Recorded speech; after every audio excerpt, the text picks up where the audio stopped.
భారతీయ జనతా పార్టీకి ముందుగా ఉండేటువంటి జనసంఘని ప్రారంభించినటువంటి శ్యామ్ ప్రసాద్ ముఖర్జీ గారు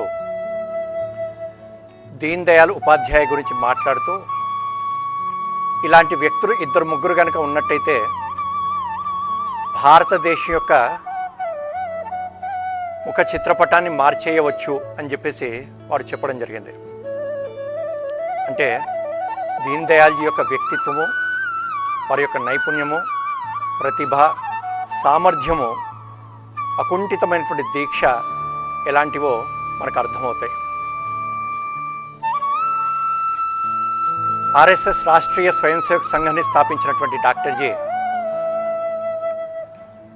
వారి యొక్క ప్రత్యేకత దేశంలో ఉండేటువంటి అనేక రకాల సంస్థలు ఉన్నాయి, గొప్ప సంస్థలు ఉన్నాయి.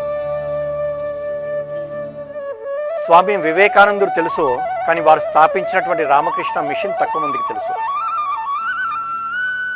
నేతాజీ సుభాష్ చంద్రబోస్ తెలుసు, వారు స్థాపించినటువంటి ఆజాద్ హింద్ ఫౌజ్ తక్కువ మందికి తెలుసు. కానీ ఇక్కడ చూసినట్టయితే ఆర్ఎస్ఎస్ రాష్ట్రీయ స్వయం సేవక్ సంఘ్ ఎక్కువ మందికి తెలుసు, కానీ దాన్ని స్థాపించినటువంటి డాక్టర్ కేశవరావు బలిరామ్ హెడ్గేవార్ తక్కువ మందికి తెలుసు. ఇక్కడ సంఘ యొక్క ప్రత్యేకత, సంఘ యొక్క గంటసేపు దైనందిన శాఖలో ఫేస్లెస్ పర్సనాలిటీస్, అటువంటి వ్యక్తుల్ని తయారు చేయడమే ఆర్ఎస్ఎస్ యొక్క పని. ఇప్పుడు దీన్ దయాళ్ జీ యొక్క లాంటి మహానుభావులు పార్టీలో ఉండేటువంటి కార్యకర్తలకు తెలుసు, బయట కొద్ది మందికి తెలుసు.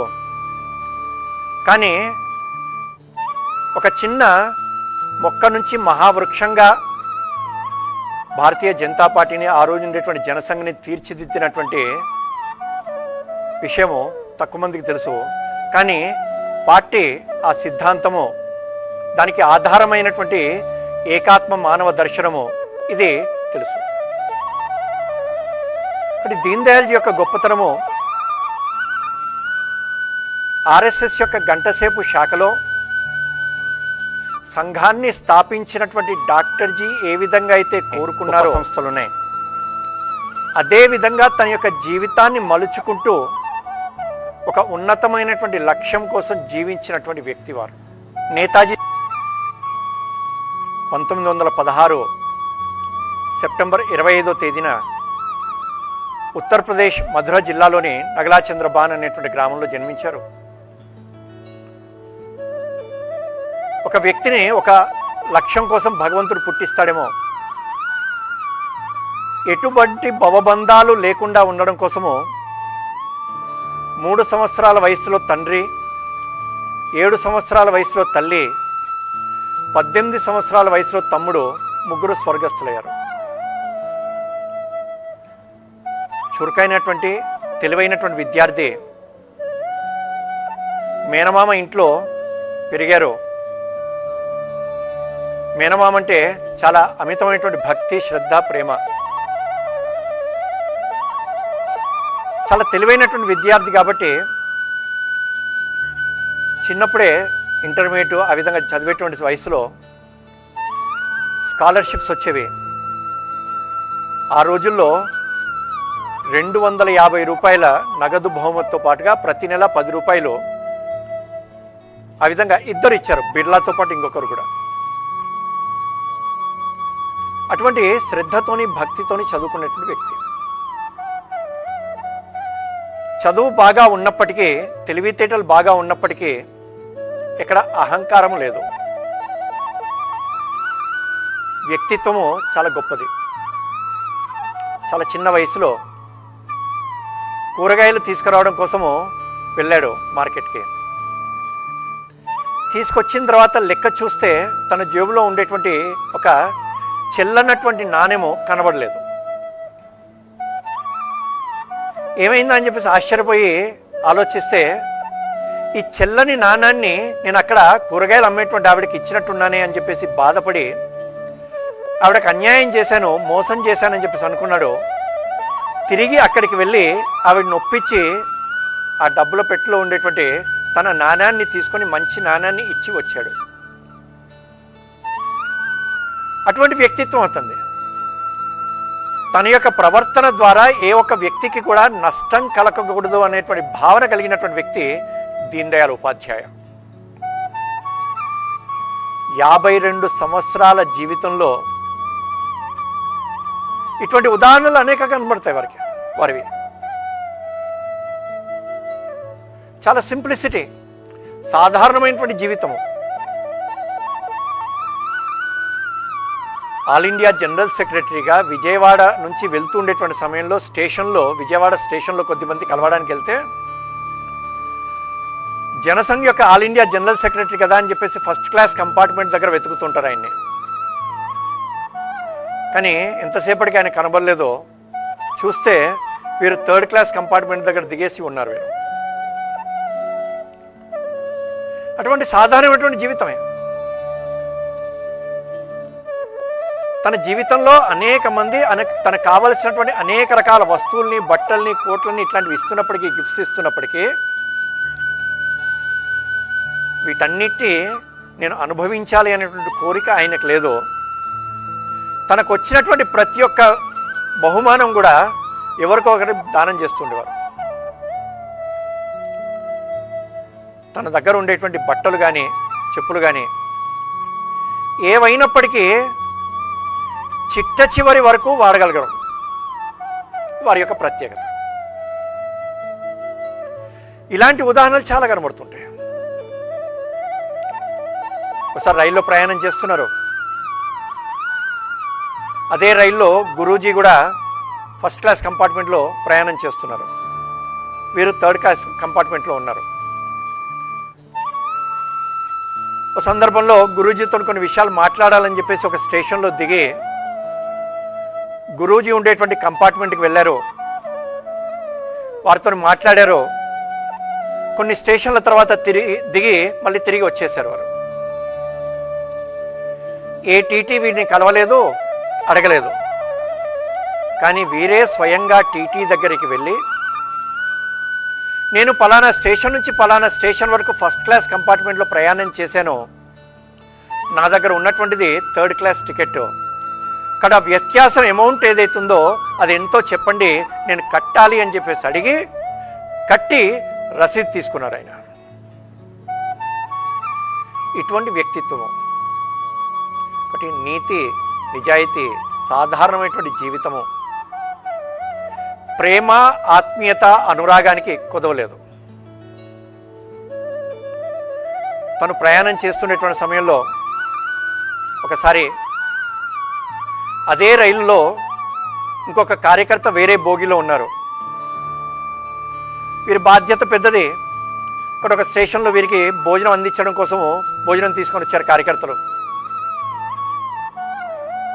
ఆ భోజనం అందిన తర్వాత వేరే బోగిలో ఉండేటువంటి కార్యకర్త భోజనం ఏంటా అని చెప్పేసి ఆలోచించి తన దగ్గర ఉండేటువంటి భోజనాన్ని తీసుకెళ్లి వెతుక్కుంటూ ఆ భోగికి వెళ్ళి ఇద్దరు కలిసి అక్కడ భోజనం చేసిన తర్వాత తిరిగి వచ్చాడు ఆయన. ఆ కార్యకర్తకు ఆశ్చర్యం వేసింది. దీన్ దయాల్జీ, మీరు నా కోసం రావడం ఏంటి? నేను వేరే భోగిలో ఉన్నాను, ఉన్నత శ్రేణి భోగిలో, నువ్వు అక్కడికి వస్తే కుదరదు, నేను ఇక్కడైతే కూర్చోవచ్చు, నువ్వు భోజనం చేయకుండా ఉంటే నాకు బాధ కదా, కాబట్టి నేను నీకోసం వచ్చానని చెప్పేసి చెప్పారు ఆయన. ఇంతటి సాధారణమైనటువంటి వ్యక్తిత్వం. తనకు అప్పచెప్పినటువంటిది ఒక బాధ్యతగా భావించాడే తప్ప ఏ రోజున కూడా పదవి అనుకోలేదు ఆయన. 1942లో ఎంఏ ఇంగ్లీష్ పూర్తి చేసిన తర్వాత 25-26 సంవత్సరాల వయసులో పూర్తి సమయ కార్యకర్తగా, సంఘ ప్రచారకగా వారు వచ్చారు. లఖింపూర్ జిల్లాకి వారిని వేయడం జరిగింది. 1942 నుంచి వారు ప్రచారకగా పనిచేయడం ప్రారంభించారు. తన మీద ఉండేటువంటి వాత్సల్యంతో మేనమామ గారు దీనికి పెళ్లి చేయాలని చెప్పేసి అనుకున్నారు. ఎన్ని రకాలుగా ప్రయత్నం చేసినప్పటికీ, ఎంత ఒప్పించే ప్రయత్నం చేసినప్పటికీ దీన్ దయాళ్ మాత్రము వివాహం చేసుకోవడానికి ససేమిరా ఒప్పుకోలేదు ఆయన. వారు ఒకటే చెప్పేవారు, నాకు కనుక వివాహం చేసినట్టయితే నేను మాత్రం నా యొక్క లక్ష్యాన్ని వదలను, నా కార్యపద్ధతిని వదలను, నేను ఇదే విధంగా జీవిస్తాను. కాబట్టి నేను కావాలా, ఇంటికి కోడలు కావాలా ఆలోచించుకోండి, అంతే తప్ప ఎవరైనా ఒకరే ఉంటాం. ఆ మాట అన్న తర్వాత ఇంకెప్పుడు వారిని అడగలేదు.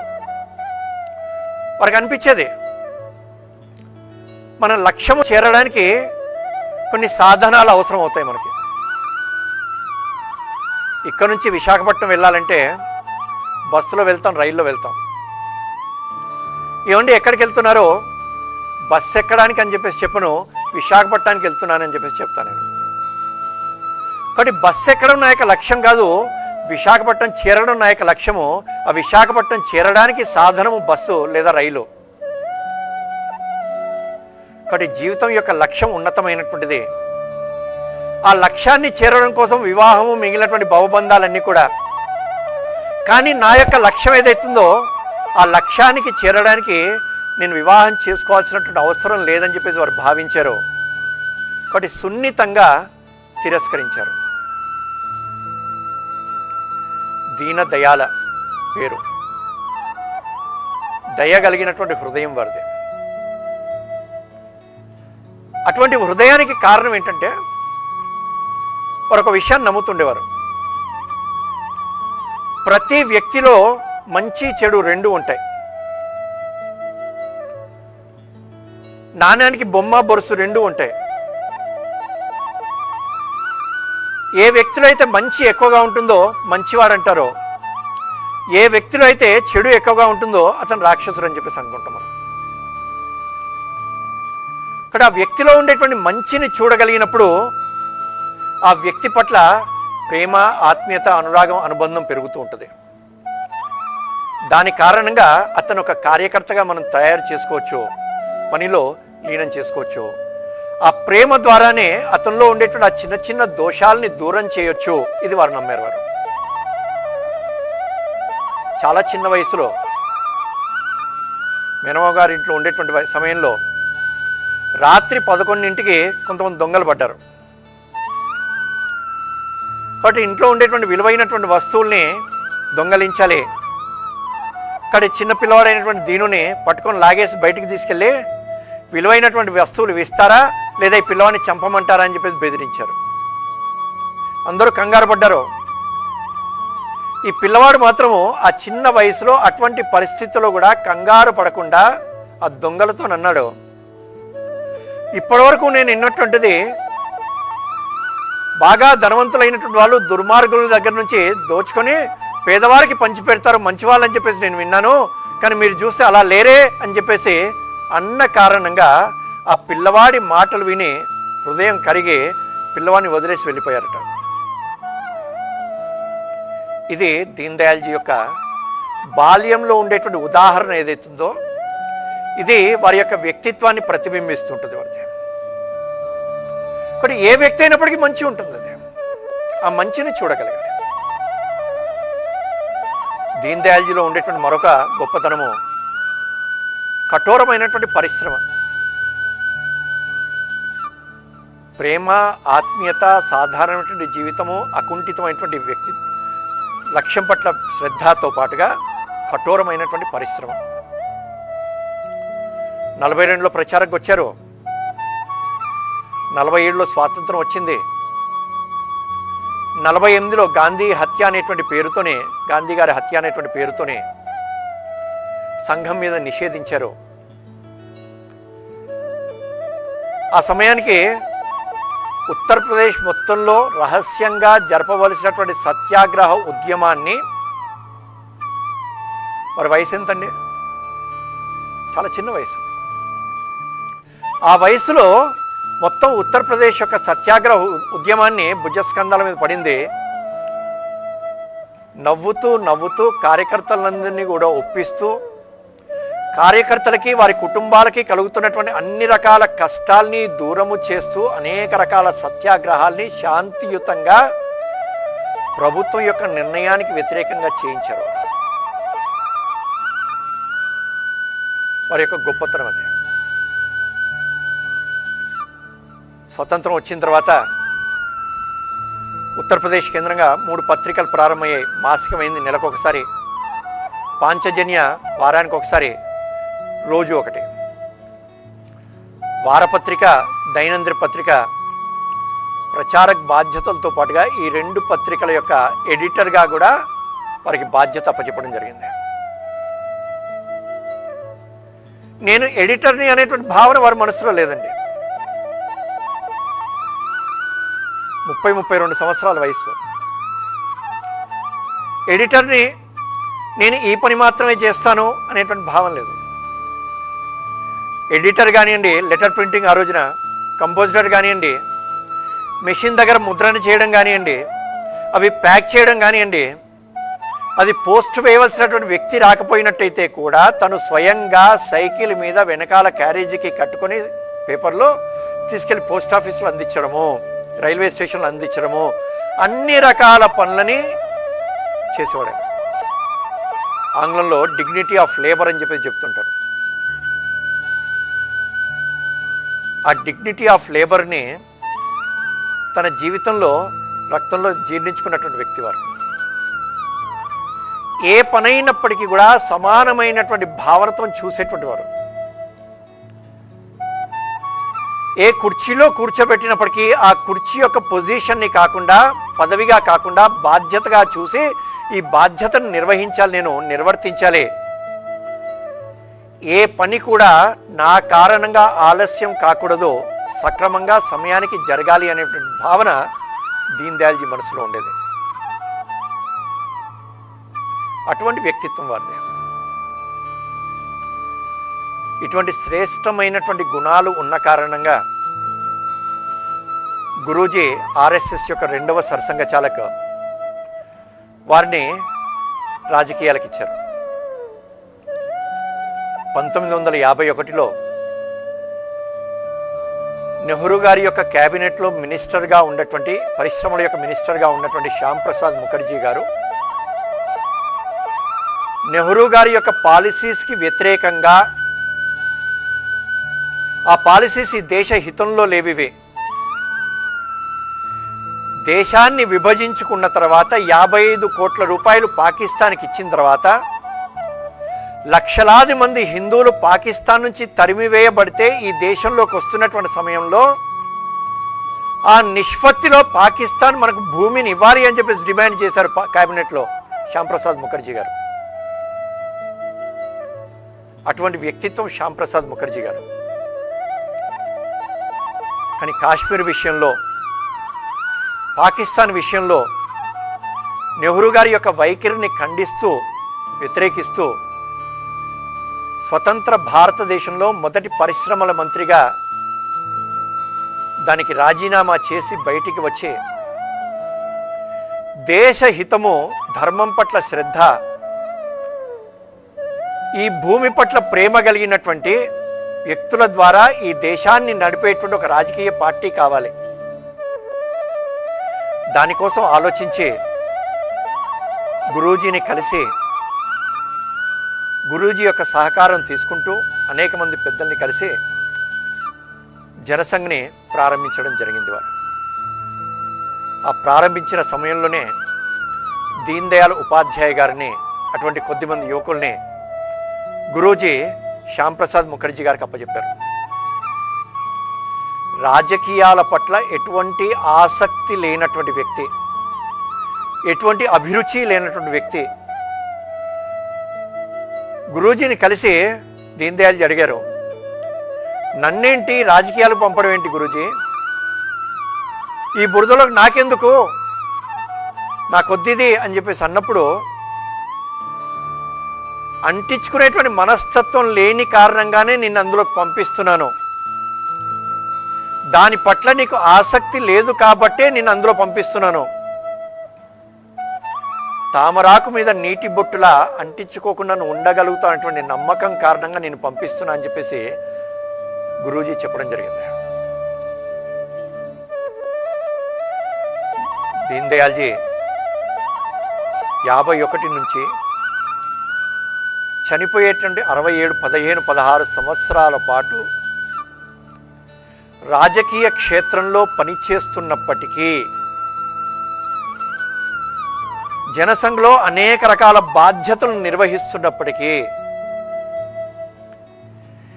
ఏ క్షణం కూడా మరిచిపోనటువంటిది ఒకే ఒక విషయము, నేను సంఘ స్వయం సేవకుని, నేను సంఘ ప్రచారకుని. కానీ ఏ క్షేత్రంలో ఉన్నప్పటికీ, ఏ బాధ్యతలో ఉన్నప్పటికీ, ఏ పని చేయవలసి వచ్చినప్పటికీ నేను మరిచిపోకూడనటువంటిది నేను ప్రచారకుని. నా యొక్క వ్యక్తిగతమైనటువంటి సుఖము కోసమో, శ్రేయస్సు కోసమో, పేరు కోసమో, ప్రతిష్టము కోసమో కాకుండా దేశము కోసము, సిద్ధాంతం కోసము, పార్టీ కోసం ఆలోచించాలి తప్ప నాకు వ్యక్తిగతమైనటువంటి స్వార్థం కోసం కాదు అని చెప్పేసి నమ్మినటువంటి వ్యక్తి దీన్ దయాళ్. ఆర్ఎస్ఎస్ యొక్క 3వ సర్సంఘ చాలక్ బాలాసాహెబ్ దేవరస్ గారు,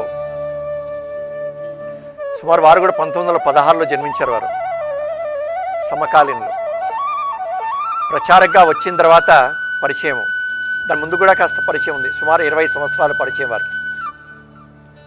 బాలాసాహెబ్జీ చెప్తారు, నాకుండేటువంటి 18-20 సంవత్సరాల పరిచయంలో ఏ రోజున కూడా దీన్ దయాల్జీ జనసంఘ్ యొక్క జనరల్ సెక్రటరీ 15 సంవత్సరాలు చేసినప్పటికీ, అధ్యక్షులుగా చేసినప్పటికీ నేను ఇది చేశాను అది చేశానని చెప్పేసి ఏ రోజున కూడా దీన్ దయాల్జీ చెప్పుకోలేదు. చేయలేదా? చాలా చేశారు. ఇంత చేసినప్పటికీ నేను చేశాను అనేటువంటి భావన ఏమాత్రం లేదు తన మనసులో కూడా. వారి యొక్క ప్రేమపూరితమైనటువంటి స్వభావము, మధురమైనటువంటి వాక్కు ఎంతటి వ్యక్తినైనప్పటికీ కూడా కరిగించి పారేస్తుంటుందట. ఒకసారి అటల్జీ పంజాబ్ యొక్క పర్యటన పూర్తి చేసుకుని ఢిల్లీకి వచ్చారు. ఆ పర్యటన సవ్యంగా జరగలేదు. కార్యక్రమాలు కానివ్వండి, సంఖ్య కానివ్వండి, ఏదైనా కావచ్చు, సరిగ్గా జరగని కారణంగా చాలా చిరాకేసింది వారికి. ఆ చిరాగ్గానే కోపంగా ఢిల్లీ కార్యాలయం చేరారు. రావడమే నా తర్వాత ఉండేటువంటి పర్యటనలన్నీ కూడా రద్దు చేయండి అని చెప్పేసి కోపంగా చెప్పేశారు. అంత కోపంగా వచ్చినటువంటి అటల్జీని చూసి మిగిలినటువంటి కార్యకర్తలు కాస్త కంగారు పడ్డారు. ఏం చెప్పాలో వారికి అర్థం కాలేదు. కానీ దీన్ దయాల్జీ మాత్రం నవ్వుతూ, అటల్జీ అన్నీ రద్దు చేద్దాం, ముందు మీరు స్నానం చేసి రండి. ఆ మాట విన్న తర్వాత అటల్జీ స్నానానికి వెళ్ళారు. తిరిగి వచ్చేటువంటి సమయానికి దీన్ దయాల్జీ తను స్వయంగా అటల్జీకి వేడివేడిగా చపాతీ కూర చేసి దగ్గర కూర్చొని భోంచేసేటట్టుగా చేసిన తర్వాత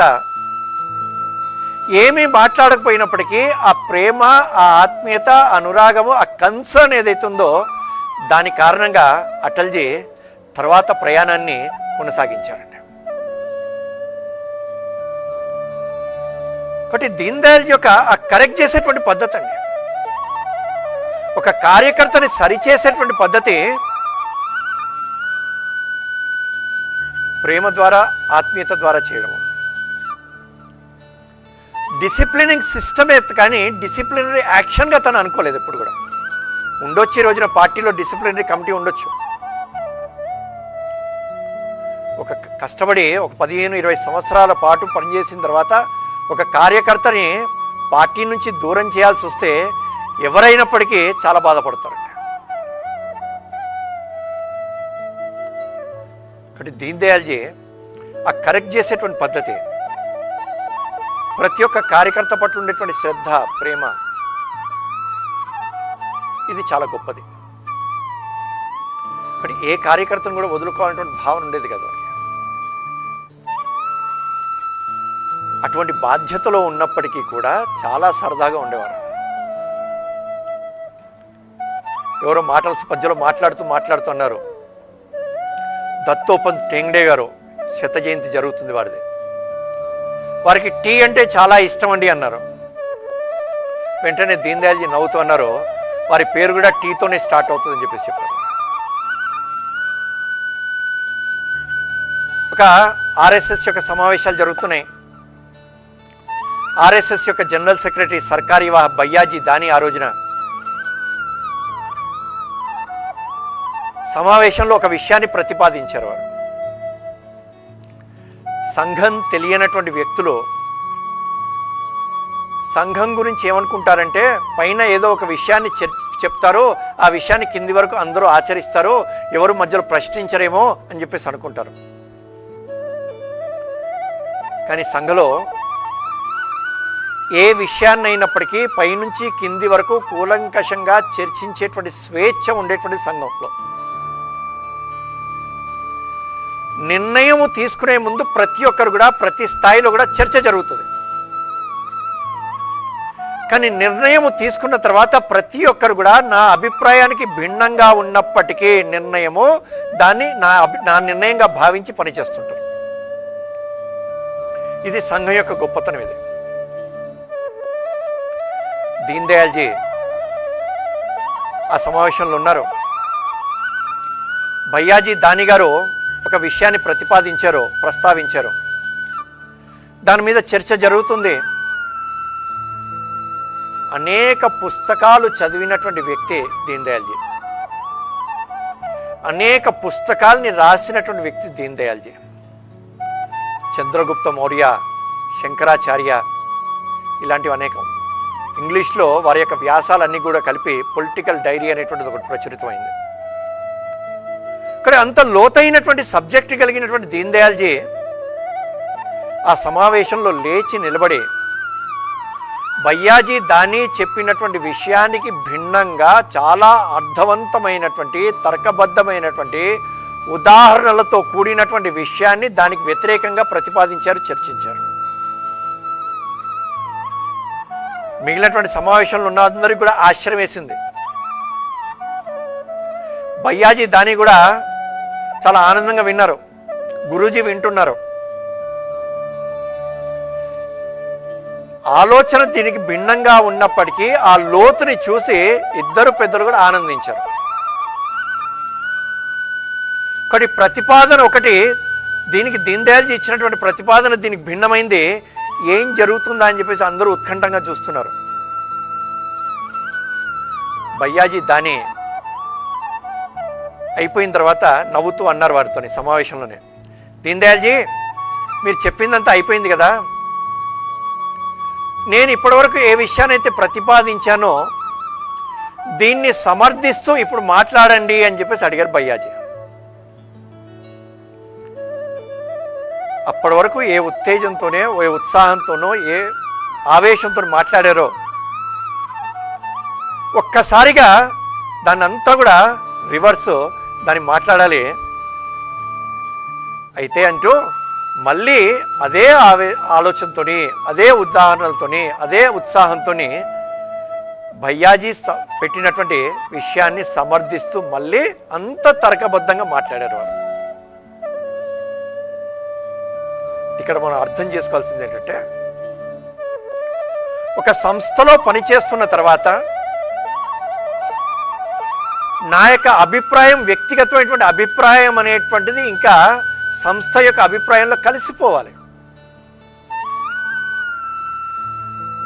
నా యొక్క అభిప్రాయము సంస్థ యొక్క అభిప్రాయం భిన్నము అని చెప్పేసి అంటే దూరం ప్రయాణం చేయడం కష్టం అవుతుంటుంది.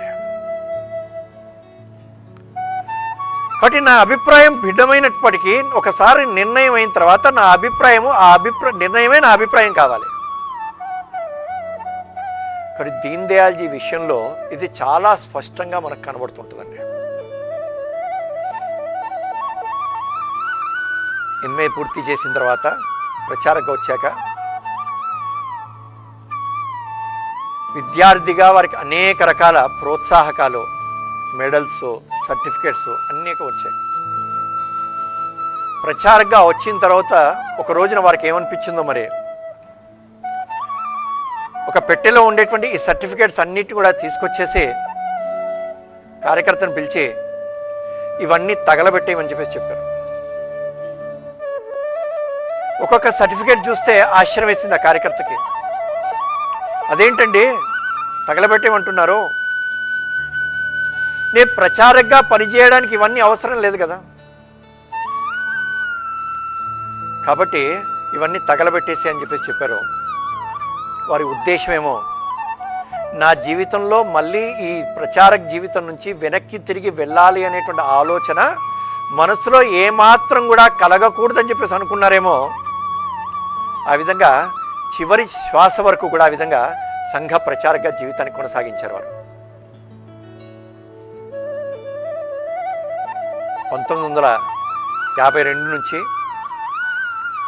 శ్యాంప్రసాద్ ముఖర్జీ గారు స్వర్గస్థులైనప్పటి నుంచి సుమారు 15 సంవత్సరాల పాటు జనసంఖ్య జనరల్ సెక్రటరీగా పనిచేస్తూ ప్రారంభ 52లో జరిగినటువంటి జనరల్ ఎలక్షన్స్లో 3 సీట్ల నుంచి వారు ఒక మహావృక్షంగా జనసంఘని తీర్చిదిద్దారు. కాంగ్రెస్ తర్వాత అతిపెద్ద పార్టీగా దీన్ని తీర్చిదిద్దారు వారు. విజయవాడలోనే 64లో సభలు జరిగాయి, అఖిల భారత సభలు. జనరల్ సెక్రటరీగా వారు అందులో ఉన్నారు. తీర్మానాల యొక్క కమిటీ ఉంటుంది, ఏ రెజల్యూషన్స్ పాస్ చేయాలి అని చెప్పేసి. అందులో యజ్ఞదత్త శర్మ, భైరన్ సింగ్ షెకావత్ లాంటి వాళ్ళు ఉన్నారు ఎంపీలు. వాళ్ళందరూ చాలా మేధావులు. చాలా వాడిగా వేడిగా చర్చలు జరుగుతుంటాయి. కానీ బయటి వాళ్ళు ఎవరైనా చూసినట్టయితే ఆ చర్చలు చూస్తే వీళ్ళు ఎట్లా కొట్టుకుంటారు అని చెప్పేసి అనిపిస్తుంటుంది. కానీ ఆ చర్చ వరకే పరిమితం అవుతుంది, కానీ అయిపోయిన తర్వాత అందరూ కలిసే ఉంటారు. అంత వాడిగా వేడిగా చర్చలు జరుగుతుంటే దీన్ దయాల్జీ అధ్యక్షులుగా, ఆ కమిటీకి అధ్యక్షులుగా వారు అంటారు, సభ్యులందరూ కూడా పార్లమెంటుగా భావించేసి చర్చిస్తున్నట్టున్నారు, ఇది పార్లమెంట్ కాదండి అని చెప్పేసి నవ్వుతూ చెప్పారు. అంతే, ఆ చర్చల యొక్క వేడి తగ్గింది. ఇంత సాధారణమైనటువంటి ఎటువంటి సమస్య అయినప్పటికీ, ఎటువంటి జటిలమైనటువంటి పరిస్థితి అయినప్పటికీ ఇంత సాధారణంగా వారు దాన్ని, వాతావరణాన్ని సాధారణమైనటువంటి స్థితికి తీసుకొచ్చేస్తారు. కాలికట్లో సభలు జరిగాయి. బ్రహ్మాండమైనటువంటి బ్రహ్మరథం పట్టారు వారికి. అక్కడే వారిని అధ్యక్షులుగా ఎన్నుకున్నారు. వారిని 1-2 సంవత్సరాలే వారు అధ్యక్షులుగా పనిచేసింది, 1 సంవత్సరం పైనే. అధ్యక్షులుగా ఉన్నప్పటికీ కూడా, అఖిల భారత అధ్యక్షులుగా ఆ సభకు వెళ్ళేటువంటి సమయంలో బ్రహ్మాండమైనటువంటి పూల వర్షం కురిపిస్తున్నప్పటికీ, బయట శరీరం మీద పూలు పడుతున్నప్పటికీ, ప్రశంసలు పడుతున్నప్పటికీ, ఫోటోలు దిగుతున్నప్పటికీ అవేవి కూడా తన యొక్క హృదయానికి తాకనివ్వలేదు వారు. సభల దగ్గరికి వెళ్ళిన తర్వాత మిగిలినటువంటి సాధారణమైనటువంటి కార్యకర్తలు లాగా లైన్లో నిలబడి తన యొక్క ఐడెంటిటీ కార్డ్ని చూపించి అక్కడ ఉండేటువంటి కార్యకర్తలకి, రక్షకులకి లోపలికి వెళ్ళారు వారు. విజయవాడలో జరిగినటువంటి సమావేశంలోనే మనందరి యొక్క అదృష్టం ఏంటంటే, బీజేపీకి సైద్ధాంతికమైనటువంటి భూమిక కలిగినటువంటిది ఇచ్చేటువంటిది ఏకాత్మ మానవ దర్శనం సిద్ధాంతం. ఇది ప్రపంచంలో ఒక పక్కన కమ్యూనిజము, మరొక పక్కన క్యాపిటలిజము, ది థర్డ్ వే. ఒకటి క్యాపిటలిజం కాదు, కమ్యూనిజం కాదు, కానీ ప్రపంచంలో ఉండేటువంటి 200 దేశాల్లో ఉండేటువంటి 700 కోట్ల మంది కూడా సుఖంగా, సంతోషంగా జీవించడానికి కావలసినటువంటి ఒక సిద్ధాంతాన్ని, ఆలోచన పద్ధతిని, ఒక రోల్ మోడల్ని ఇచ్చినటువంటి వ్యక్తి దీన్ దయాళ్ ఉపాధ్యాయ. విజయవాడలో జరిగినటువంటి సమావేశాల్లో, సభలలో దాన్ని వారు ఉపన్యాసాల రూపంలో దాన్ని ప్రస్తావించడం జరిగింది. ఒకటి ఏకాత్మ మానవ దర్శనాన్ని అందించినటువంటిది విజయవాడలో. ఒకటి ఆంధ్రప్రదేశ్లో ఉండేటువంటి మన కార్యకర్తలందరము కూడా దీన్ దయాల్జీ యొక్క జీవితంతో పాటుగా ఏకాత్మ మానవ దర్శనాన్ని అర్థము చేసుకునేటువంటి ప్రయత్నం తప్పకుండా చేయాలి. అఖిల భారత అధ్యక్షులుగా పర్యటనలో భాగంగా మొఘల్ సరాయ్ అనేటువంటి స్టేషన్లో రైల్లో వెళ్తుండేటువంటి సమయంలో ఫిబ్రవరి నెల 1967 ఉదయం 3:30 గంటలకి మొఘల్ సరాయ్ యొక్క ప్లాట్ఫామ్కి 150 గజాల దూరంలో వీరి యొక్క శవం పడిపోయి ఉంది. రైల్లో ప్రయాణం చేస్తున్నారో దుండగులు ఆ అర్ధరాత్రి పూట వారి మీద దాడి చేసి చంపి ఆ శవాన్ని తీసుకెళ్లి ఆ పట్టాల మీద పక్కన పడేశారు. ఆ వెళ్తున్నటువంటి ఆ పట్టాల మీద తిరుగుతున్నటువంటి అక్కడ ఉండేటువంటి ఎంప్లాయీ శవము చూసి అక్కడ ఉండేటువంటి స్టేషన్ మాస్టర్ చెప్పడము, మిగిలినటువంటి కొద్దిమంది రావడము, సుమారు 6-6:30 సమయంలో డాక్టర్ వచ్చేసి చనిపోయాడని చెప్పేసి ప్రకటించడము, ఆ శవాన్ని తీసుకొచ్చేసి ప్లాట్ఫామ్ మీద పెట్టిన తర్వాత అక్కడ గుమిగూడినటువంటి జనాల్లో జనసంఘ్ యొక్క కార్యకర్త చూసి దీన్ దయాల్జీ అని చెప్పేసి తెలిసి కార్యాలయానికి ఫోన్ చేసి చెప్పడము, ఇది చాలా విచిత్రమైనటువంటి పరిస్థితి. ఇది అంత మహోన్నతమైనటువంటి వ్యక్తిత్వము, తాత్విక చింతన కలిగినటువంటి వ్యక్తి, ఇన్ని సంవత్సరాల పాటు రాజకీయాల్లో ఉంటూ కూడా రాజకీయాన్ని మనసుకు అంటించకుండా జీవించినటువంటి వ్యక్తి, రాజకీయ ఒరవడి ఒక పక్కన వెళ్ళిపోతుంటే రాజకీయాలు పనిచేస్తున్నప్పటికీ ఈ దేశానికి అవసరమైనటువంటి సిద్ధాంతము, పార్టీకి అవసరమైనటువంటి సిద్ధాంతం ఏంటా అని చెప్పేసి ఆలోచించి ఇచ్చినటువంటి వ్యక్తి కేవలం 52 సంవత్సరాల వయసులో ఆ విధంగా హత్య గావించబడ్డం ఏదైతుందో చాలా బాధాకరమైనటువంటి విషయం. కాబట్టి జనసంఘ్ని ప్రారంభించినటువంటి శ్యామ్ ప్రసాద్ ముఖర్జీ గారు అదేవిధంగా అనుమానాస్పద పరిస్థితుల్లో శ్రీనగర్ జైల్లో చనిపోవడము, అదేవిధంగా ఆ ప్రారంభం నుంచి ఉన్నటువంటి దీన్ దయాళ్ ఉపాధ్యాయ గారు 52 సంవత్సరాల వయసులోనే అనుమానాస్పద పరిస్థితుల్లో మొఘల్ సరాయ్ ప్లాట్ఫామ్ దగ్గరలో అతి దారుణంగా చంపివేయబడ్డము, ఇది చాలా బాధాకరమైనటువంటి విషయం. ఇది దీన్ దయాల్జీ అందించినటువంటి సిద్ధాంతం ఏదైతుందో, ఏకాత్మ మానవ దర్శనం ఏదైతుందో, ఇది కేవలం పార్టీకి కాదు, కేవలం భారతదేశానికి కాదు, యావత్ మానవాళికి సరి అయినటువంటి దిశను ఇచ్చేటువంటిది. ఇది మన యొక్క సిద్ధాంతం, ఇది కొత్త సిద్ధాంతం ఏం కాదు. హిందూ జీవన విధానంలో, భారతీయ జీవన విధానంలో ఉండేటువంటి విషయాన్నే వారు ఇచ్చారు. వారు ప్రతి ఒక్క వ్యక్తికి శరీరము, మనస్సు, బుద్ధి, ఆత్మ ఉంటాయి. ఈ 4 కలిపితేనే వ్యక్తి మనిషి. కానీ పాశ్చాత్య ఆలోచన శరీరానికి సుఖాన్ని ఎలా ఇవ్వాలి,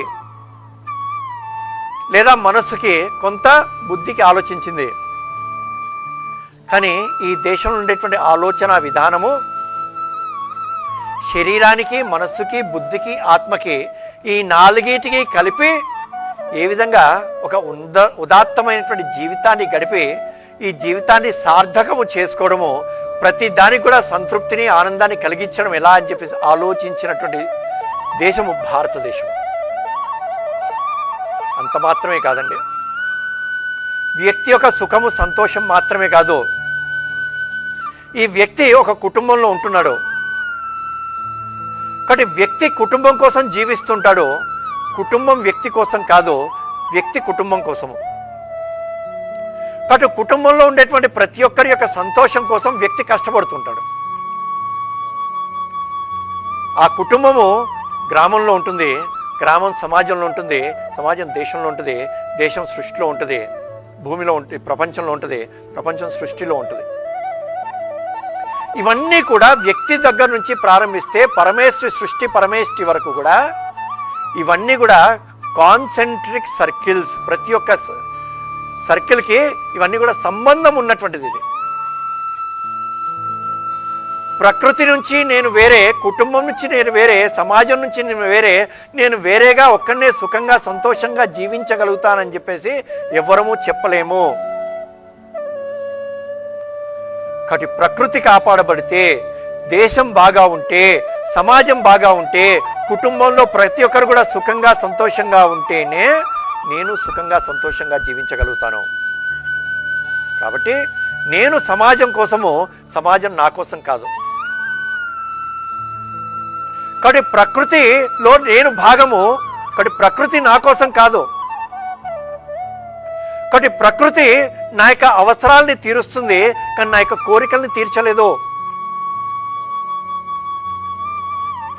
కాబట్టి వీటన్నిటి మధ్యలో ఉండేటువంటి సంబంధాన్ని చెబుతూ, వీటన్నిటి యొక్క బ్యాలెన్స్ని కాపాడుతూ ఏ విధంగా మనిషి సుఖంగా సంతోషంగా జీవించాలి, దానికి కావలసినటువంటి విద్యా వ్యవస్థ ఏంటి, ఆర్థిక వ్యవస్థ ఏంటి, సామాజికమైనటువంటి వ్యవస్థ ఏంటి అందించినటువంటి ఏకాత్మ మానవ దర్శనం. దీంతో పాటుగా ఏ వ్యక్తి అయినప్పటికీ కూడా చతుర్విధ పురుషార్థాలు ఉన్నాయి. ధర్మ అర్థ కామ మోక్షాలని చెప్పేసి ఉన్నాయి. అర్థము కామము ఈ రెండు ప్రతి మనిషికి అవసరమే.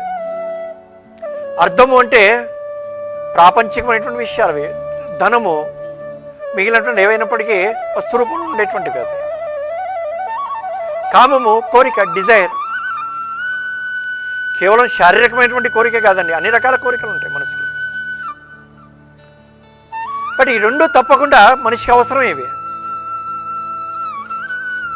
కానీ అర్థము కానివ్వండి, కామము కానివ్వండి, ఈ రెండు కూడా వేటి మధ్యలో ఉండాలి?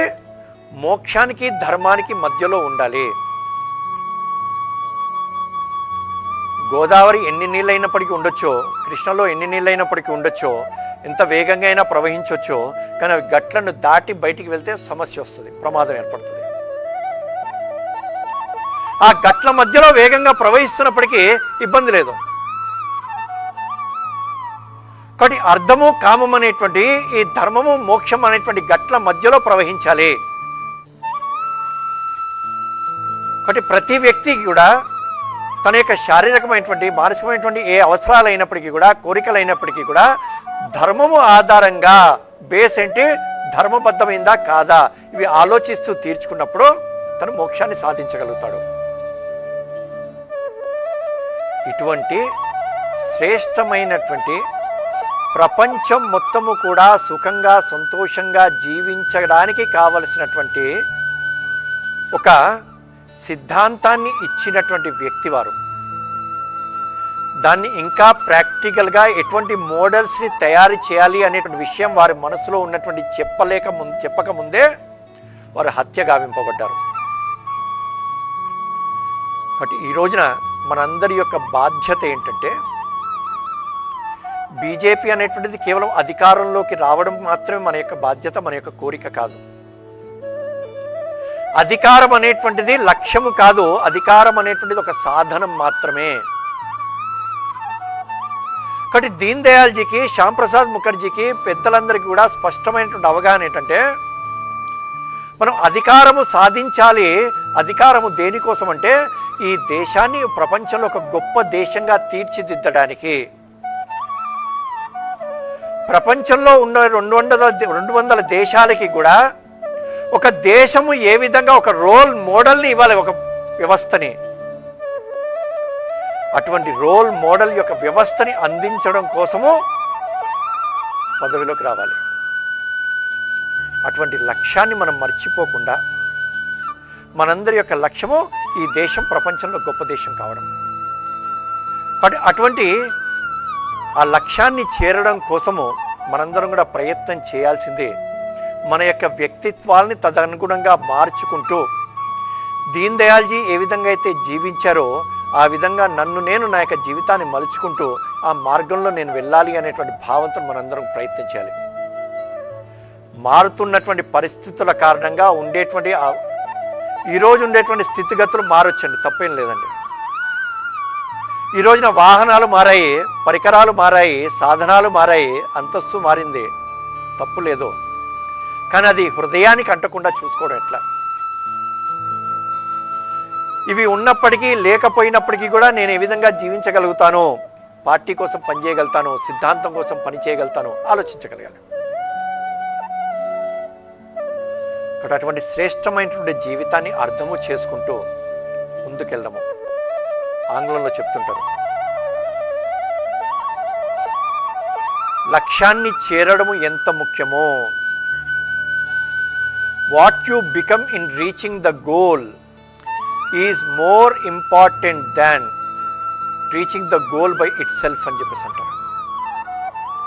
లక్ష్యాన్ని చేరడం ఎంత ముఖ్యమో ఆ లక్ష్యాన్ని చేరేటువంటి సమయంలో చేస్తున్నటువంటి ప్రయాణంలో నేను ఏ విధంగా మారుతుంటాను ఆ లక్ష్యానికి అనుగుణంగా, నా యొక్క ఆలోచన, నా యొక్క వ్యక్తిత్వము, ఇది చాలా ముఖ్యమైనటువంటిది. ఈ మార్పు రాకుండా లక్ష్యాన్ని చేరాలని చెప్పేసి అనుకుంటే కష్టసాధ్యం అవుతుంది. కాబట్టి ఆ విధంగా ప్రతి ఒక్క కార్యకర్త మనందరం కూడా మన యొక్క లక్ష్యాన్ని స్పష్టంగా మన ముందు పెట్టుకుని ఆ లక్ష్యాన్ని చేరడానికి కావలసినటువంటి వ్యక్తిత్వాన్ని మనందరం కూడా సంపాదిస్తూ ఇటువంటి మహాపురుషుల్ని మనం ఎప్పుడు కూడా నిరంతరం ఆలోచిస్తూ స్మరిస్తూ మనం ముందుకెళ్తారని చెప్పేసి ఆశిస్తూ నేను పూర్తి చేస్తున్నాను.